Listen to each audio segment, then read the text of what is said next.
Thank you for tuning in to the Sasha Michael Show, your source of news, politics, current events, and my take on questions people continue to ask. Today we have our very first guest, my brother Shane. Thank you for being here. Thanks for having me. So today we're going to get into a few questions, and my brother's going to be asking me a couple questions, and he's going to give his input as well. So we're going to get right to it.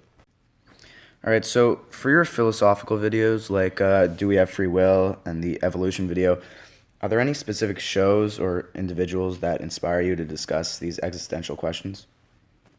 Yeah, I've spent a lot of time watching online shows, and a few of the people that inspired me were, Joe Rogan, Vsauce, Sam Harris, Bill Maher.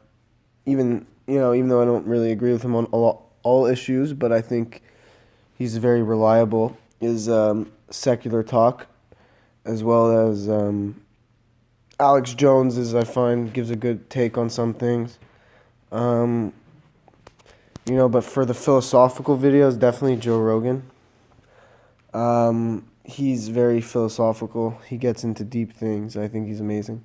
I mean, the people he brings on the show, like, all of them, it's very interesting to listen to what he has to say. I especially love his videos on consciousness and stuff like that. I mean, Vsauce as well. He's more into scientific things, but he's absolutely incredible in what he does. I mean, he doesn't make videos too often, but when he does, I'm sure to watch them. So, yeah, that definitely, I guess, encouraged me to start making videos. Hopefully one day I'll be able to speak with them on my show or theirs. That's definitely a dream of mine. And yeah, I mean, the philosophical videos come once in a while. I have one on the way. I mean, I'm in the midst of making it. I know people like them. They tend to get more views on average than the other ones, but I mean, I can't make a video like that every day, but I'll try to get one at least once a week. So yeah. So I've listened to quite a few podcasts with you from Joe Rogan and watched a few of his videos. Tell our viewers about him and what he talks about and why you admire him so much. Well, I really like Joe Rogan because he talks about a wide range of issues. He speaks about political issues, current events. He speaks about, philosophy, consciousness, science, religion. He talks about like psychedelics. He's very interesting and he's a very experienced person. So I admire his opinion, I guess. He's a very honest person, I find, and he's genuine. And when he speaks to the radio viewers, the listeners, he sounds like he knows them, and he sounds like a relatable guy. So, I've watched many segments with him, and I find he has a very great show, for the reason being that he always has different people on the show, whether it's Sam Harris or Dan Bilzerian or Howard Stern or other people, or Cenk Uygur or Dave Rubin. He always has people that I love to listen to on his show. And he addresses very controversial issues, which I think is crucial to gain an audience. So I definitely still watch his stuff. I mean, not as often as I used to, as I'm a little bit busier now, but every now and again I turn on Joe Rogan and I listen to what he has to say. Joe Rogan's a really spiritual guy, and he'll talk a lot about other universes, like example DMT trips and bringing you to other universes and the possibility of those being real. Does that interest you? Yeah, I find it very interesting because he's speaking about things that not a lot of people speak about or even know about. I've listened to a lot of them, and I could tell you that, yeah, I do think there's a possibility of other universes out there. There's something called the multiverse theory, which is that there's an infinite number of universes, and it's very likely. Spiritual, yeah, he's spiritual in his own way. He's not like a religious person, but yeah, he tries to expand his consciousness and analyze it, and he's very self-observant. In terms of drugs, yeah, this he talks about psychedelics a lot. He he glorifies them. I think that yeah, he has a point on some of them. I mean, I'm not very experienced with this, but it's not my field of expertise. But from the research I've done, a lot of his stuff seems to be true.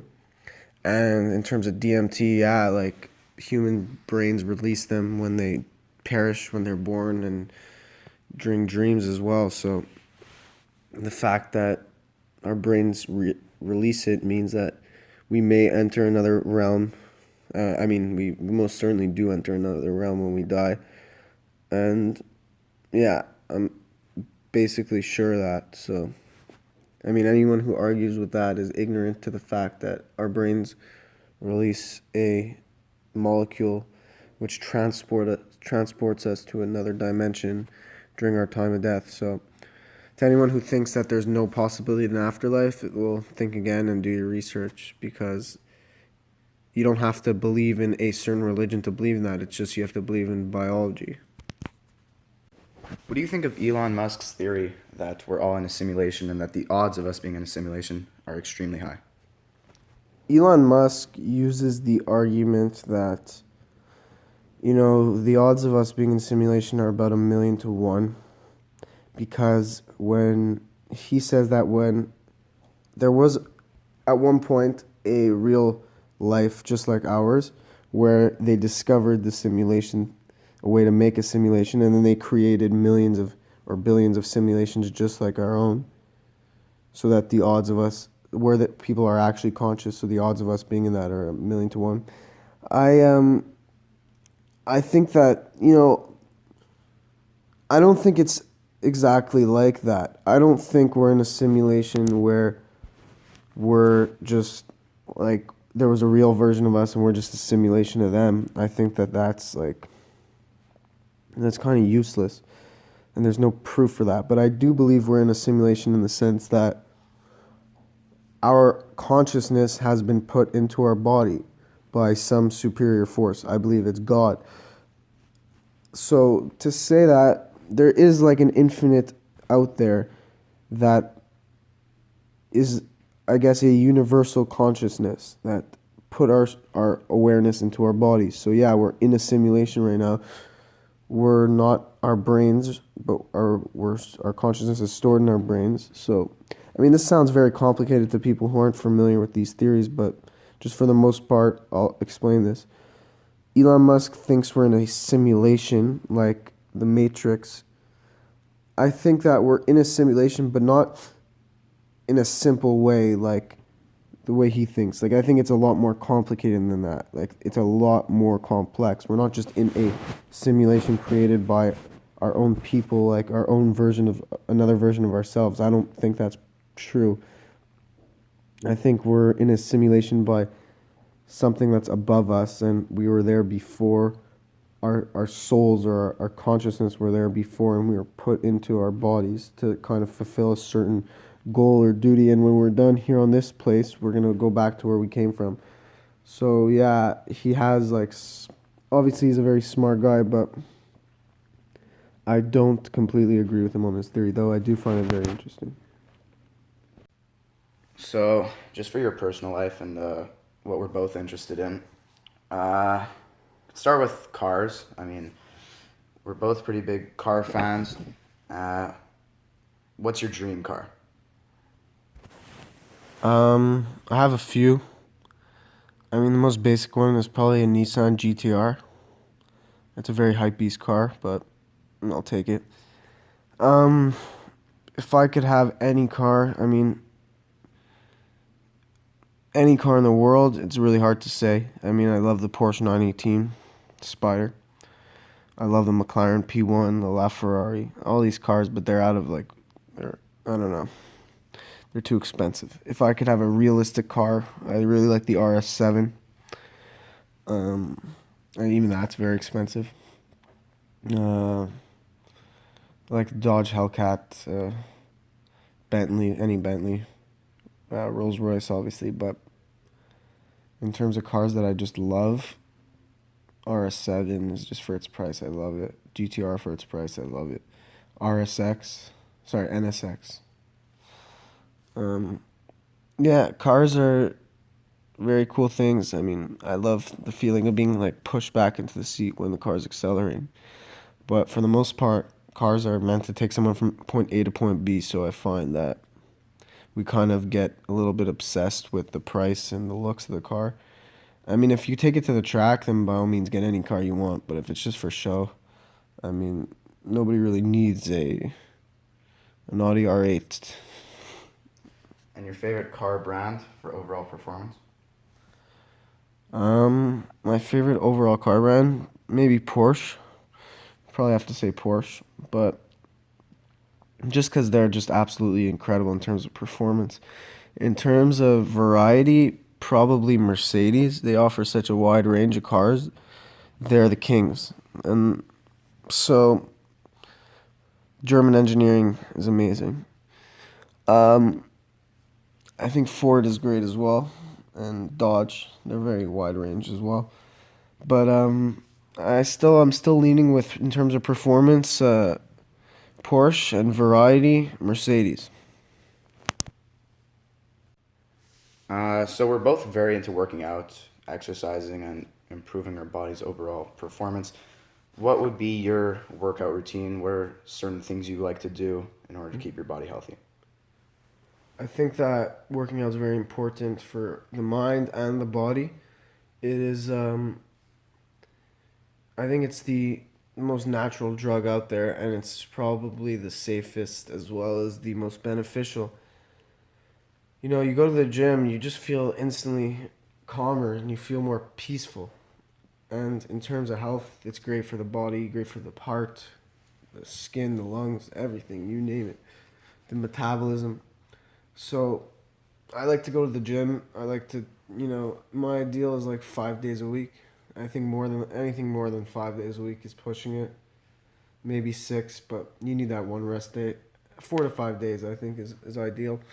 And I like to I don't really do that much cardio once in a while, some high intensity intervals. But I like to spread it out into like different muscle groups and supersetting it. That's what I like. For example, like if it's back biceps, I'll do a bicep exercise, and then right away I'll go to back, and then back to biceps, back, and I'll do four. You know what I mean? So 4 sets each, and that's how you power through a workout, and that's how you gain, I guess, endurance, muscle endurance, and that's how you get cut and big at the same time. The What, fitness industry has greatly changed. I mean, it's steering more towards the just the way people look, besides the way they feel and how healthy they actually are. Uh, Steroid abuse and just pushing your body to extreme limits has become pretty common in the bodybuilding world. Like, do you think they're overdoing it?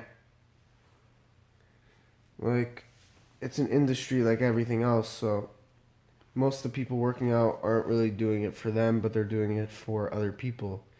In other words, how other people perceive them.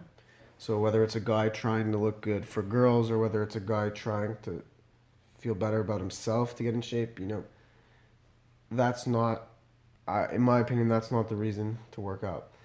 I know when I go to the gym, I'm going to the gym to see how I can improve my, not necessarily gains, like in the way how I look, but in how much I could lift.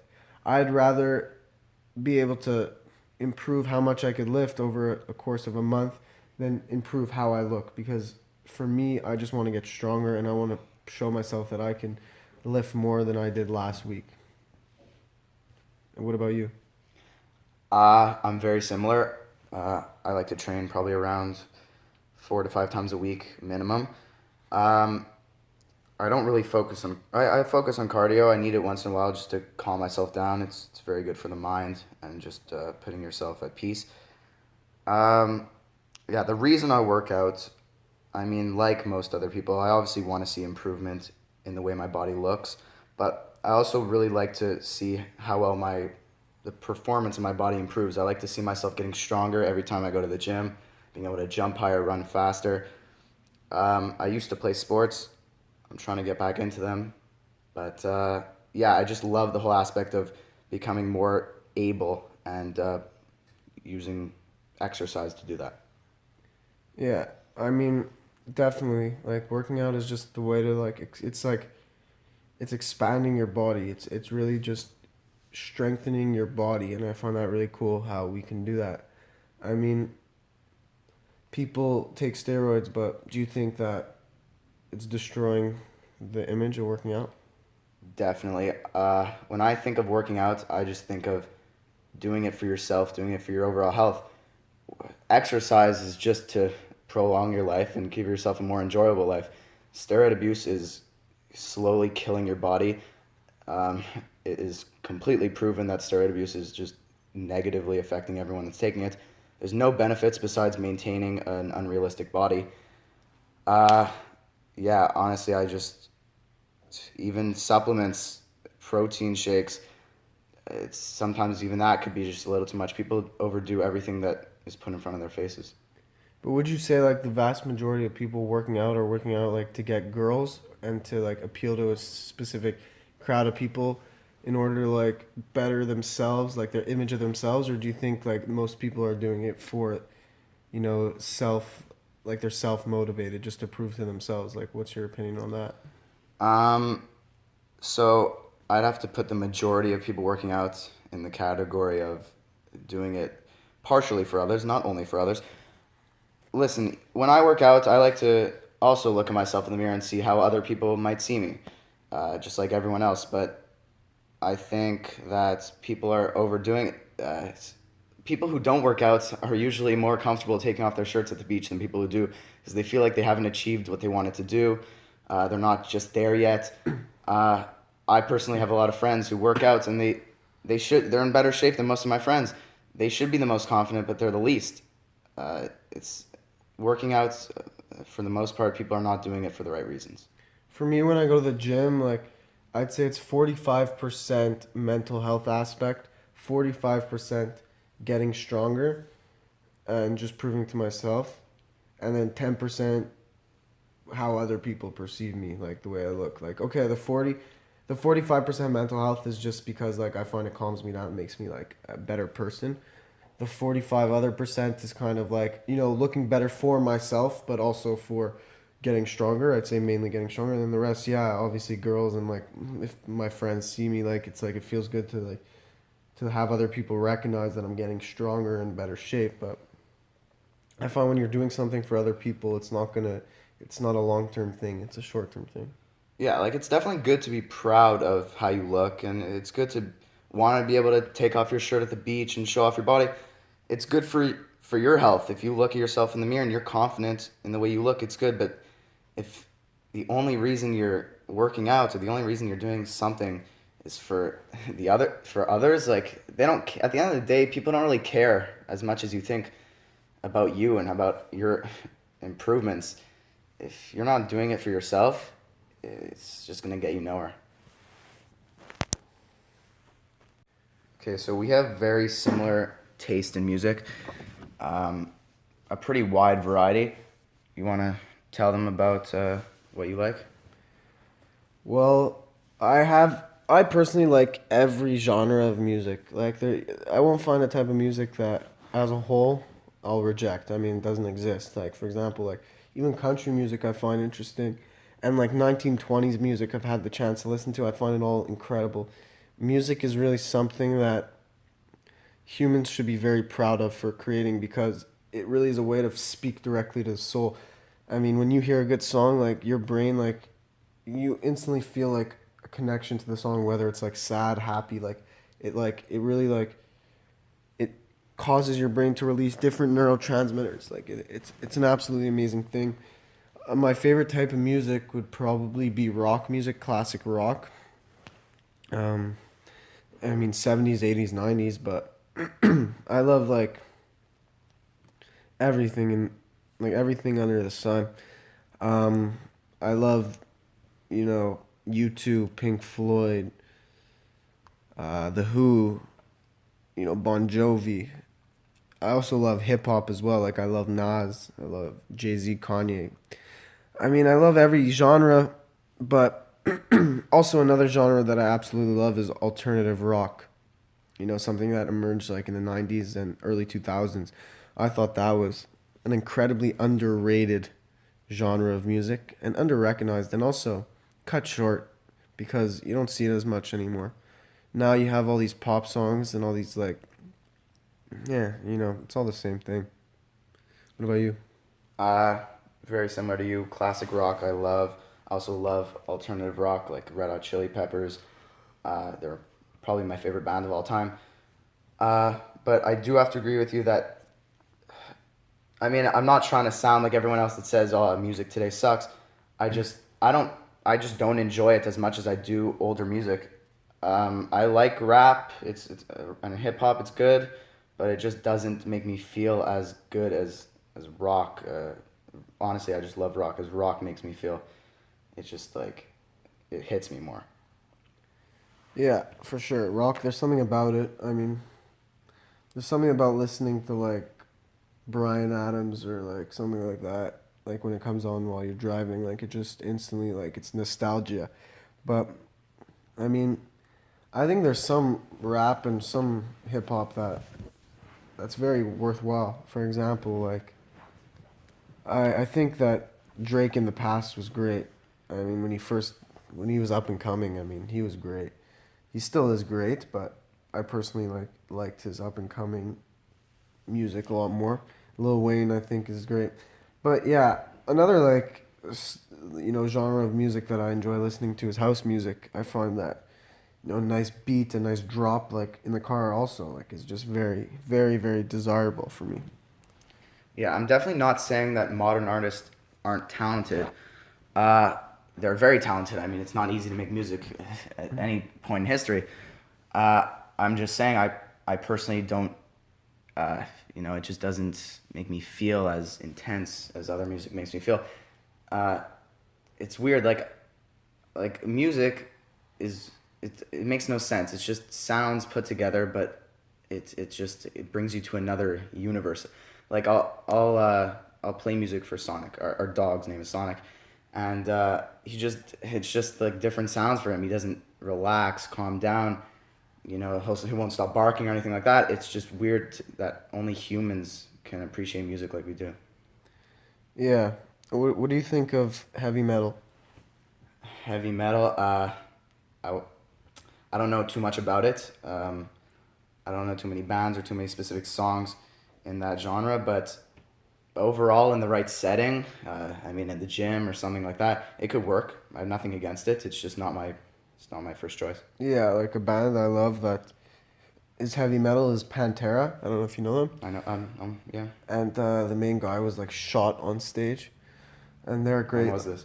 Like this was I think a few years ago, like maybe 10 years ago, but they're a great band. So if you ever get the chance, you should listen to them. And anyone watching right now, listening to us, should listen to Pantera if they get the chance because they're a great heavy metal band.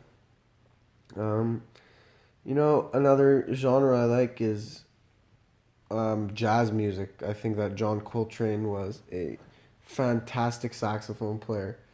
I used to want to be a saxophone player back in the day, but I grew out of it. But nevertheless, I still absolutely love listening to a good saxophone song. Yeah, for sure. And so yeah, there's so many varieties, different styles of music. I'll be interested to see how music evolves in the future. If I had to take a guess, I'd say it's gonna become more sounds and beeping and this and that, and maybe even like artificial guitar and stuff like that potentially. To be honest, I don't think it will go into that category. Music comes back and like just like fashion, certain trends will come back and forth and leave. Like even in modern rap songs or EDM songs, you'll hear certain like guitar riffs that you'd hear in a country song or from the 70s. It's always coming back and forth. I think that the music that we have made over the past let's say 100 years will always somewhat be involved in the music industry in the future. Yeah, definitely. You see trends come and go. Like you hear like the song like "Girl, you're my angel, you're my darling." Like that's like a song like It's from an old like song. '70s. Like yeah, obviously.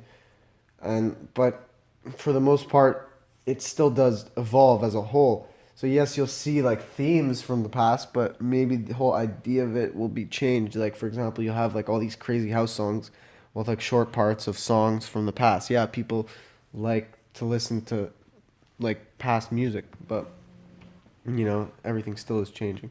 Yeah, for sure. Um, Personally though, my favorite band, if I had to say, would be I forgot a band that I absolutely love, Led Zeppelin. They're incredible. But in terms of like legends like that, I mean, you don't see many right now. I mean, yeah, you have Drake and you have The Weeknd and you have Bruno Mars and Adele, but you don't have these bands that are just infiltrating the minds of teens worldwide. Yeah, to an extent you still do, but I don't think you see as much talent. But not taking anything away from Drake and The Weeknd, I think they're on that legendary level as well. They're heading towards it, but there's definitely not as many as you would see in the Yeah. past. Like also what I find interesting is how the whole idea of different genres of music changed. Like you think of Elvis. Elvis is like you think of your grandparents listening to Elvis and relax and listen to Elvis. But Yeah. I mean, back in the day when young kids were listening to Elvis, their parents thought that they were gonna grow up to be violent and crazy and Yeah. like now we see it as a like one of the calmest. Yeah. You know. Yeah, Elvis was looked at as like a revolutionist. Like he was because it was a very conservative America back then. He wasn't conservative, so it was kind of like he was seen as a threat to society. But obviously, looking back on the past, he was just like he changed the game. His music changed the game as a whole. Him and the Beatles, they revolutionized everything. And then Jimi Hendrix, and then you had all these bands, Led Zeppelin, who was inspired. They were inspired by the Beatles as well. So you just have all these people coming in, and they were inspired by like it's really a spiral effect. It's a snowball effect. So yeah, I mean, till today, I mean, you have guys like Marilyn Manson who are also looked at as like outsiders. You have these people, Miley Cyrus, like they do all these weird things, but Just trying to express themselves. they're trying to express themselves, but at the same time, they're they have these unique ideas that can inspire a generation of new music. I mean, all it takes is one artist to like open up a whole new window of opportunity. Yeah, I'm honestly curious to know how kids in the 2030s and the 2040s will see Drake and all these like how they'll think of this music. They'll see Drake as the way we see Prince or someone like that. I mean, someone who was, or Drake as somebody like Bon Jovi or someone like that, because you'll see as Drake gets older, he's gonna the music game is gonna change, and he's gonna be on board with it, but he's gonna have trouble keeping up. So he's gonna always be Drake. So he's always gonna have his loyal fans. But as these new young kids grow up, they'll be less inspired by Drake because he'll be further away from home, further away from their heart. So for me, yeah, I'll always feel a connection to Drake because I saw him grow. I remember like his first song, like Best I Ever Had, and stuff like that. And when he was in Young Money and like Bedrock and all those songs, like he was just up and coming. And now like everybody knows Drake. So yeah, definitely you're gonna see some changes. Definitely, definitely, definitely. But I think Drake will always be remembered. Will he always be the star he is now? I don't think so. I mean, stars come and go. Yeah, I mean like also with the internet and how easy it is to access new information and current events and what's going on in the world, I feel like bands and artists don't have the chance to make their mark as long as they used to in the music industry, like Led Zeppelin or Pink Floyd. They were around even till now. Their music is important, but with always trying to constantly keep up with new trends and new types of things, I feel like it's hard for an artist to be popular for more than a few months at a time. Yeah, definitely. All right, guys. Well, I'd love to continue this all day, but unfortunately, my brother and I have things to do, and I think you guys have things to do, so we want to keep this video to less than half an hour. So thank you very much for tuning in. We hope you enjoyed our talk. There will be more to come. Shane, if you would like to close with anything. Yeah, thanks for having me. I love giving my input on questions that we often discuss, so thanks for hearing me out. Yeah, we appreciate you guys tuning in. If you haven't subscribed, subscribe for more. Leave a comment. Leave a comment with a question you're wondering, and I will try to answer it in a future video, in the near future, actually. So there will be more videos to come. If you like this, give it a like, and we will have more episodes with my brother on, as well as other guests. Thank you for watching the Sasha Michael Show.